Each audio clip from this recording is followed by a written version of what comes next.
चलिए, तो हम क्या पढ़ के आए हैं? सी, हम क्या पढ़ के आए हैं? मैडम आपने बताया कि ब्रीच ऑफ कॉन्ट्रैक्ट हो जाता है ना, कॉन्ट्रैक्ट का ब्रीच हो जाता है, या तो एक्चुअल हो जाता है ड्यू डेट पे, या एंटिसिपेटरी ड्यू डेट से पहले ही हो जाता है। ठीक है, तो इस केस में होगा क्या? देखो, हमने बोला यहाँ दो पार्टीज थी, ठीक है, ये कौन है? ये है ऋतु के पेरेंट्स। ऋतु के पेरेंट्स प्रेपरेशंस कर रहे हैं फॉर हर वेडिंग। ठीक है, ऋतु की वेडिंग होने जा रही है, जी हाँ, ठीक है। अब हुआ क्या, ऋतु की शादी में हुआ क्या, इनके पेरेंट्स ने क्या करा, कैटरिंग वाली की सर्विसेज ले ली। ठीक है, ये बहुत ही नामी जामी फेमस केटरर्स, इन्होंने कहा इन्हीं की ही कैटरिंग सर्विसेज लेंगे,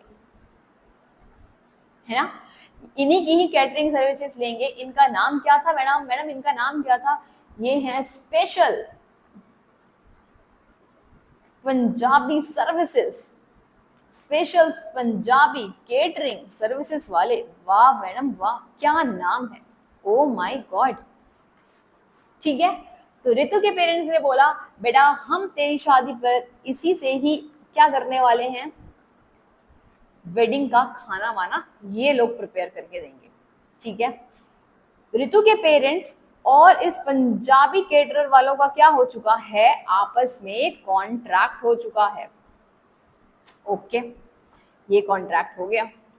अब इन्होंने क्या करा, पेरेंट्स ने क्या करा, इनका कॉन्ट्रैक्ट कितने रुपीस में हुआ, इन लोगों ने लेट सपोज करो 4 लाख रुपीस में डन कर दिया। मैडम ऋतु की वेडिंग कौन से मंथ में थी? हमने बोला ऋतु की वेडिंग थी अक्टूबर में। ठीक है, ऋतु की अक्टूबर में शादी थी और पेरेंट्स ने इस सर्विसेज वाले को बुक कर लिया था in the month of April.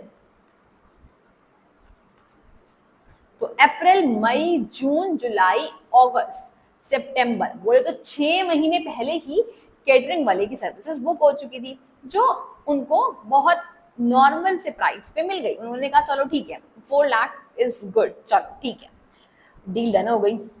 अब होता क्या है, इसकी शादी थी 20 ऑफ अक्टूबर की, राइट, इसकी शादी थी 20 ऑफ अक्टूबर की। अब हुआ क्या, इसकी शादी से पहले ही 1 ऑफ अक्टूबर को ये सर्विसेज वाला बोलता है, ये केटरिंग सर्विसेज वाला इस ऋतु के पेरेंट्स को बोलता है, सर मैं आपको ना 20 अक्टूबर को सर्विसेज नहीं दे पाऊंगा, आई एम रियली सॉरी, मेरी टीम कहीं शिफ्ट हो रही है। ठीक है, मेरी टीम कहीं शिफ्ट हो रही है और उन टीम को दिल्ली छोड़कर कहाँ जाना पड़ रहा है, जम्मू एंड कश्मीर, तो मेरी टीम काम नहीं कर पाएगी, मैं ये कॉन्ट्रैक्चुअल को फुलफिल नहीं कर पाऊंगा। अब सोचो, this is anticipatory breach of contract number first, this is anticipatory breach of contract number second. अब ये पेरेंट्स जिन्होंने 6 महीने पहले ही, 6 मंथ्स पहले ही बुकिंग ले ली थी ताकि उनको अमाउंट ठीक ठाक रेट पर मिल जाए, आज ये पेरेंट्स बोल रहे हैं ये कैसे हो सकता है, अगर तुम ऐसा कुछ कर रहे हो, अगर तुम ऐसा कुछ कर रहे हो तो तुम्हारे को डैमेजेस तो देने ही पड़ेंगे। ठीक है, डैमेजेस तो अब ये देने ही पड़ेंगे। अब इस पेरेंट्स को जब वो किसी और केटरिंग वाले से क्या करते हैं, डील करते हैं, क्योंकि शादी तो करनी है, डील किसी और केटरिंग वालों ने अमाउंट बताया 6 लाख रुपीस। तो यहाँ पर पेरेंट्स को नुकसान कितना हो गया है, ऋतु के पेरेंट्स को 2 लाख का फटका लग गया बेटा, 2 लाख का फटका लग चुका है।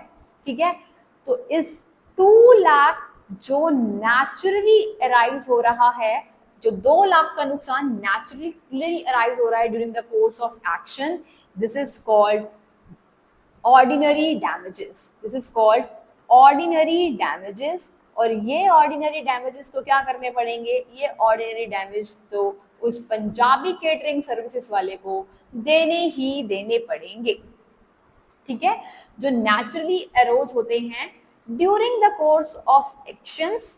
और जो पार्टीज को पता ही है भाई, अगर मैं मैं अपने परफॉर्मेंस को प्रॉमिस को फुलफिल कर पाता तो मुझे ये सब कुछ देना पड़ेगा, या तो वो नेचुरली एरोज हो जाए या फिर ऑलरेडी उनको पता है। तो ये दोनों के दोनों ऐसे डैमेजेस हैं जो कि ये देने ही देने पड़ेंगे, ठीक है। दिस इज ऑर्डिनरी डैमेज का केस। नेक्स्ट क्या कहता है बेटा, बहुत ही स्पेशल केस है, बहुत ही नेक्स्ट लेवल का है, दैट इज ऑर्डिनरी, जो कि हम कर चुके हैं। अब पढ़ने जा रहे हैं स्पेशल डैमेजेस, ठीक है। स्पेशल डैमेजेस में क्या होता है, देखो स्पेशल डैमेजेस कहता है जो नेचुरली एरोज हो रहा है वो तो नुकसान की भरपाई करनी ही करनी पड़ेगी। जो नेचुरली एराइज हो रहा है during the course of action वो तो डैमेजेस पे करना ही पड़ेगा।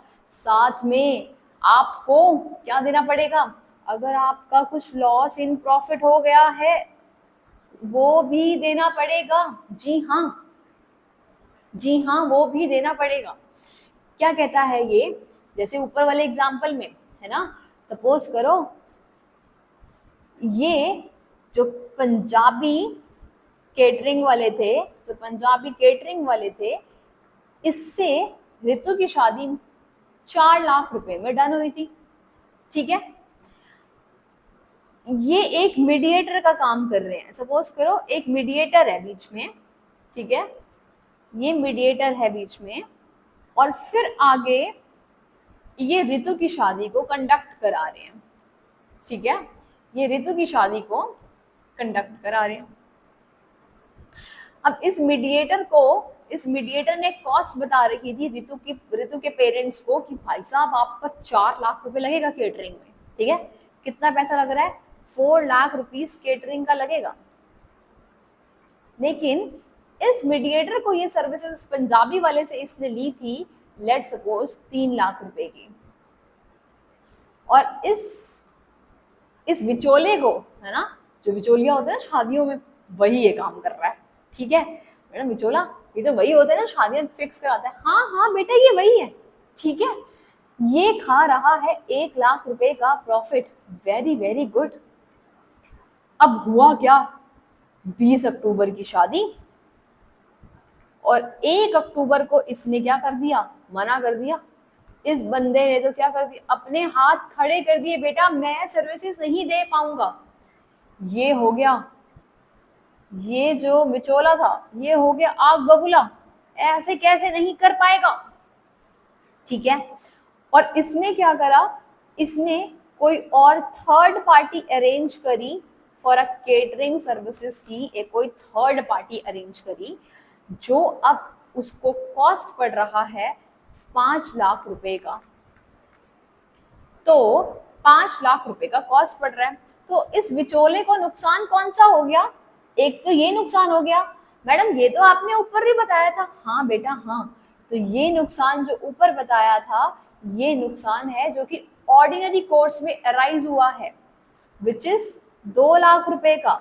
ये तो ऑर्डिनरी डैमेजेस इस पंजाबी केटरिंग सर्विसेज वाले को देने ही देने पड़ेंगे। जी हाँ, लेकिन सोच के देखो, उसको यहाँ पर 1 लाख रुपए का ये जो प्रॉफिट होने वाला था, अब ये प्रॉफिट नहीं होगा। तो स्पेशल डैमेजेस में आपने अगर इस विचोले ने इसको बताया हुआ है, स्पेशल नोटिस दे रखा है कि भाई जो तू ये सर्विसेज दे रहा है ना, वो मैं अपने लिए नहीं अपने क्लाइंट को सर्व कर रहा हूँ, तो इसका मतलब यहाँ पर जो लॉस इन प्रॉफिट हुआ है वो भी क्लेम किया जा सकता है, अमाउंटिंग ₹1 लाख। अगर उसने नोटिस दे रखा है तो ये 1 लाख का प्रॉफिट भी क्या कर सकता है, क्लेम कर सकता है। It's all about special damages. Ordinary तो करेगा ही करेगा, लेकिन प्रॉफिट्स का क्लेम भी क्या कर सकता है, ले सकता है। देखो क्या लिखा है,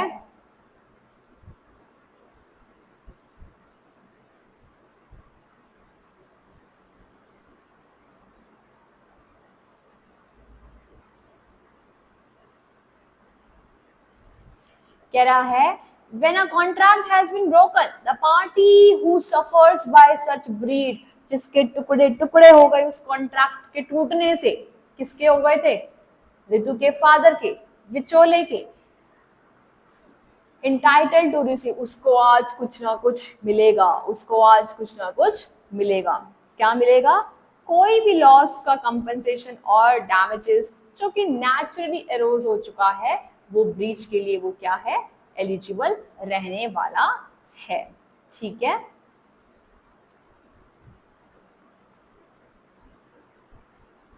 नेक्स्ट क्या कहता है हमारे पास, special damages when a party to a contract receives a notice of special circumstances affecting the contract will liable not only for the damages, but also for the special damages।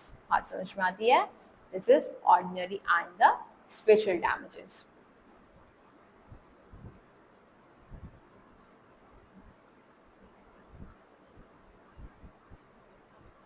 Next is vindictive और exemplary damages. कहते हैं तुमने मेरी reputation का loss कर दिया है, ठीक है, रेपुटेशन का लॉस हो गया है। हुआ क्या, यहाँ पर दो पार्टीज थी, ये इस पर्सन की, इस ए पर्सन की अच्छी खासी बैंक में रेपुटेशन है, ठीक है, अच्छी खासी अपने बैंक में रेपुटेशन है। इसने इशू करा, चेक इशू करा, इसने बी नाम के प्राणी को 10,000 का चेक इशू करा, ठीक है। इस बी नाम के बंदे ने क्या करा, ये चेक लेकर गया बैंक के पास, भाई मैडम सर 10,000 का चेक लगा दो, पैसा मिलने वाला है। और इसने, बैंकर ने, ठीक है, उसका चेक डिसऑनर कर दिया। जिस बंदे का आज तक कोई चेक डिसऑनर नहीं हुआ था, इस बैंक ने उसका चेक डिसऑनर डिक्लेयर कर दिया, तो आज हो चुका है इसको रेपुटेशन का लॉस, राइट। तो ये इस प्रकार के डैमेजेस रिकवर कर सकता है फ्रॉम द पार्टी। तो डैमेजेस रिकवर किए जा सकते हैं। देखो क्या लिखा है, the breach of promise to marry because it causes injury to his or her feelings। कभी feelings की बात आ रही है, वहां पर कुछ hurt कर रहे हो। vindictive damages, wrongful dishonor by a banker of the customer checks because in this case injury due to wrongful dishonor to the drawee is so heavy that is loss of credit and reputation। A businessman whose credit was suffered will get exemplary damages even if he has sustained no pecuniary loss, but a non-trader cannot get heavy damages in the like circumstances। तो वो क्या कर सकता है, अपना damages claim कर सकता है।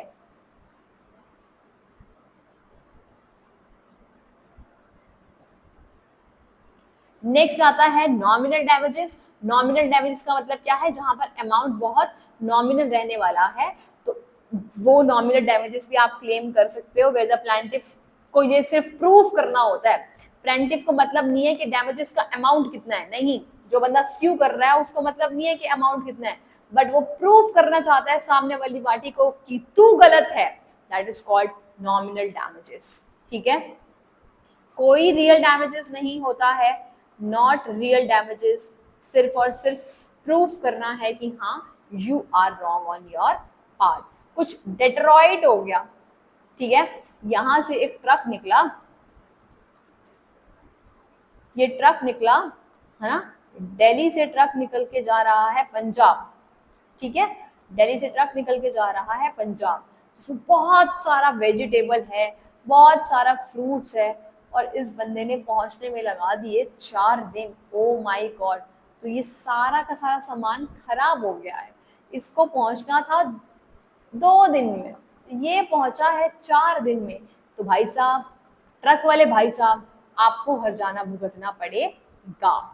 इवन विदाउट नोटिस आपको हर्जाना भुगतना पड़ेगा, क्योंकि आपको पता है उसके अंदर पेरिशेबल आइटम है। ठीक है, प्री फिक्स्ड डैमेजेस, पहले ही डैमेजेस फिक्स कर लिए। ठीक है, इन केस अगर कोई भी डैमेज होता है तो आपको इतना पैसा देना पड़ेगा। ठीक है, आपको इतना पैसा देना पड़ेगा, पहले ही फिक्स्ड कर लिया।